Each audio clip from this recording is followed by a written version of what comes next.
¿Cuál es la diferencia entre hebreo, israelita y judío? Estos tres términos aparecen con frecuencia en las Escrituras, y muchas personas los usan como si fueran sinónimos. Entender la diferencia entre ellos te permitirá leer la Biblia con una comprensión mucho más profunda y precisa. Sin embargo, aunque están conectados, no significan exactamente lo mismo. Comencemos por el primero, hebreo. Todo empieza con un hombre cuyo nombre resuena en toda la historia sagrada, Abraham, a quien Dios mismo renombró como Abraham, el padre de la fe. Fue él el primero en ser llamado hebreo. Génesis las 2:13 de la tarde nos ofrece la primera mención de este término, y vino uno que escapó, y lo anunció a Abraham el hebreo. La palabra hebreo probablemente proviene de Heber, un ancestro mencionado en Génesis las 10:21, aunque también podría tener un sentido geográfico, refiriéndose a aquel que cruzó del otro lado del río. Este detalle es significativo,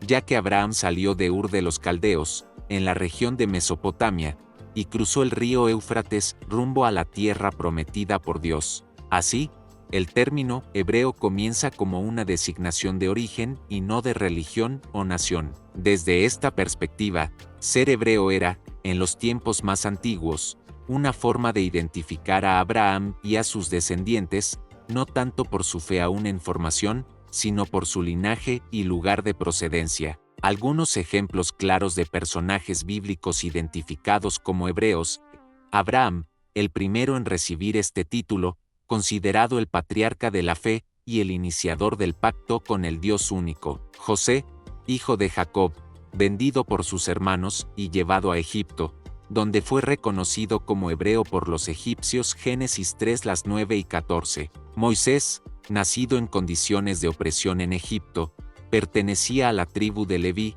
y también es mencionado como hebreo, incluso mientras crecía en la corte del faraón. Así que, al hablar de hebreos, nos referimos principalmente a los descendientes de Abraham en las etapas más tempranas de la historia bíblica, antes de la formación del pueblo de Israel como nación.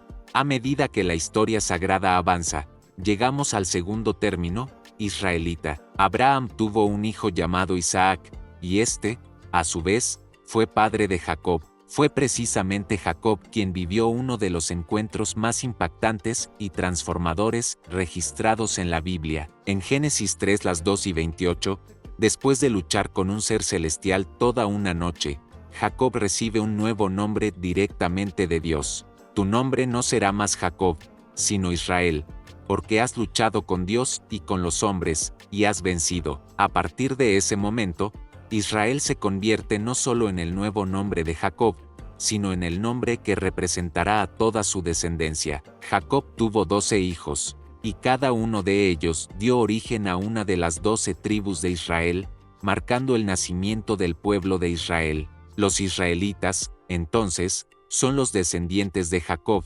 Israel, quienes formaron la nación que Dios guiaría con mano poderosa desde Egipto hacia la tierra prometida. Este término cobra especial relevancia a partir del Éxodo, durante la travesía del desierto, la conquista de Canaán y la época de los grandes reyes como Saúl, David y Salomón.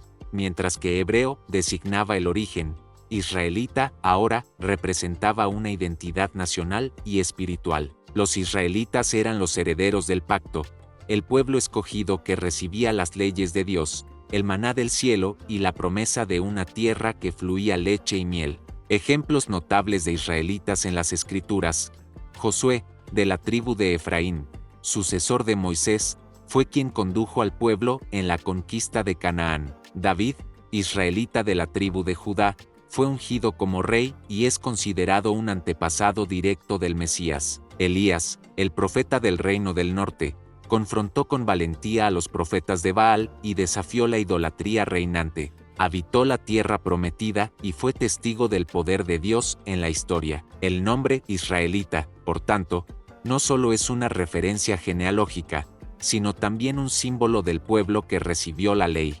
Ahora llegamos al tercer término, judío. Este nombre no surgió de inmediato, sino que apareció como resultado de un dramático giro en la historia del pueblo de Israel. Después del reinado de Salomón, hijo de David, el reino se dividió en dos. Al norte, se formó el reino de Israel, compuesto por 10 tribus. Al sur, el reino de Judá, conformado principalmente por las tribus de Judá, Benjamín y parte de los levitas. Con el paso del tiempo, el reino del norte cayó bajo el poder del imperio asirio, y gran parte de su población fue dispersada entre las naciones. Mientras tanto, el reino del sur resistió un poco más hasta que fue llevado cautivo a Babilonia. Los sobrevivientes del reino de Judá fueron los únicos que permanecieron como remanente, fieles a la adoración del Dios de Israel, y es a estos que se les empezó a llamar judíos. A partir del exilio babilónico y, sobre todo, tras el retorno a Jerusalén, el término judío fue utilizado para referirse a todos aquellos que adoraban al Dios de Abraham, Isaac y Jacob, sin importar de qué tribu provenían. Con el tiempo, judío dejó de ser una simple designación territorial y se convirtió en una identidad religiosa y cultural. Algunos personajes bíblicos destacados que fueron llamados judíos: Esther, una joven judía que, convertida en reina del imperio persa, salvó a su pueblo de una masacre. Daniel, deportado a Babilonia siendo muy joven, se mantuvo fiel a Dios y se convirtió en un sabio consejero en medio de un imperio pagano.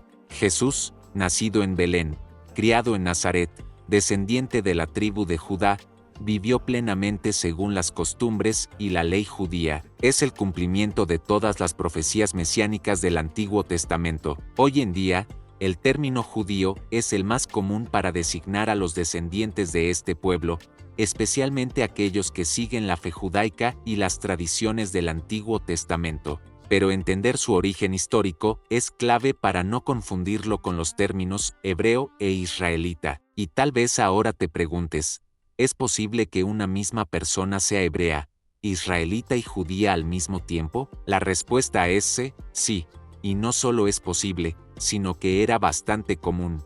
Vamos a explicarlo de una forma sencilla para que no haya confusión. Una persona era llamada hebreo si era descendiente de Abraham, el primer hombre reconocido con este título. Por eso, todo aquel que provenía de la línea de Abraham, como Isaac, Jacob y sus descendientes, era considerado hebreo. Al mismo tiempo, si esa persona descendía de Jacob, a quien Dios le cambió el nombre a Israel, también era llamada israelita, porque formaba parte de una de las 12 tribus que surgieron de los hijos de Jacob.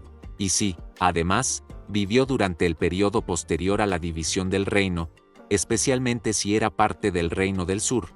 Judá vivió después del exilio en Babilonia, entonces también recibía el nombre de judío. Por lo tanto, los tres términos no son contradictorios, sino complementarios, cada uno marcando una etapa distinta de la historia del pueblo elegido. Una misma persona podía ser identificada por los tres nombres según el contexto histórico, étnico y religioso. Un ejemplo muy claro de esto es el apóstol Pablo, que en una de sus cartas afirma con orgullo: «Soy de la raza de Israel, de la tribu de Benjamín, hebreo de hebreos». Filipenses 3:5. Pablo estaba dejando claro que su identidad espiritual, étnica y religiosa estaba profundamente arraigada en las raíces del pueblo de Dios. Era hebreo por descendencia de Abraham, israelita por ser parte de una tribu de Jacob, y judío por pertenecer a la comunidad que adoraba al Dios único en los tiempos del Segundo Templo.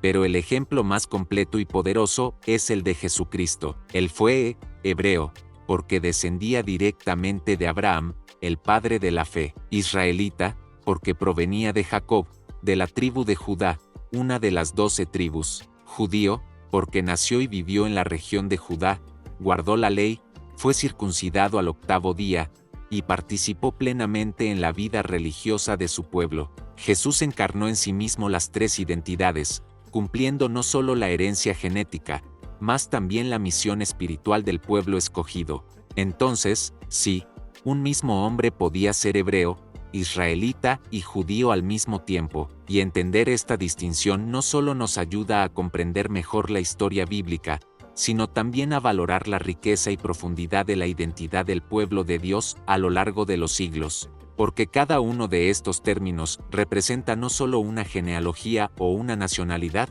sino también una etapa en la revelación del plan divino. El término hebreo conecta al pueblo con su origen, con Abraham, el hombre que creyó contra toda esperanza. El término israelita los conecta con la promesa hecha a Jacob y a sus hijos, un pueblo formado por Dios, guiado por él, y llamado a poseer la tierra prometida. El término judío, por su parte, representa la fidelidad de aquellos que permanecieron después de la dispersión, que mantuvieron viva la adoración al Dios de Israel, incluso en medio de los exilios, de la opresión y de los imperios. Esa comprensión también nos revela algo más profundo, la continuidad del propósito de Dios, porque incluso en medio de los fracasos, de las divisiones, de los castigos, Dios nunca abandonó a su pueblo, lo preservó, lo purificó y lo preparó para la llegada del Mesías. Y es por eso que cuando decimos que Jesús era hebreo, israelita y judío,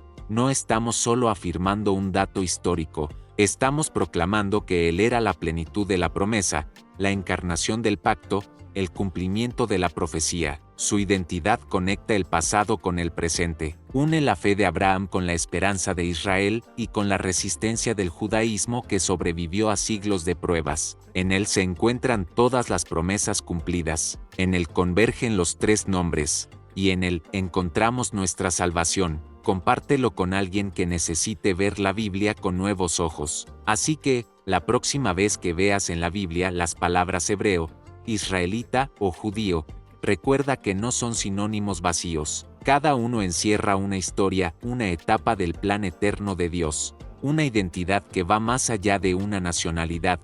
Es el reflejo de un pueblo que ha sido llamado, moldeado, probado y preservado por la mano del Altísimo. Salom. Y si este conocimiento te ayudó a comprender mejor las Escrituras, no lo guardes solo para ti, porque así como Jesús envió a sus discípulos al mundo para anunciar el reino, nosotros también podemos ser instrumentos de entendimiento y revelación para otros. En el canal Historias Sagradas, creemos que la palabra de Dios puede ser explicada de una forma clara, profunda y transformadora, accesible a todos los que buscan la verdad.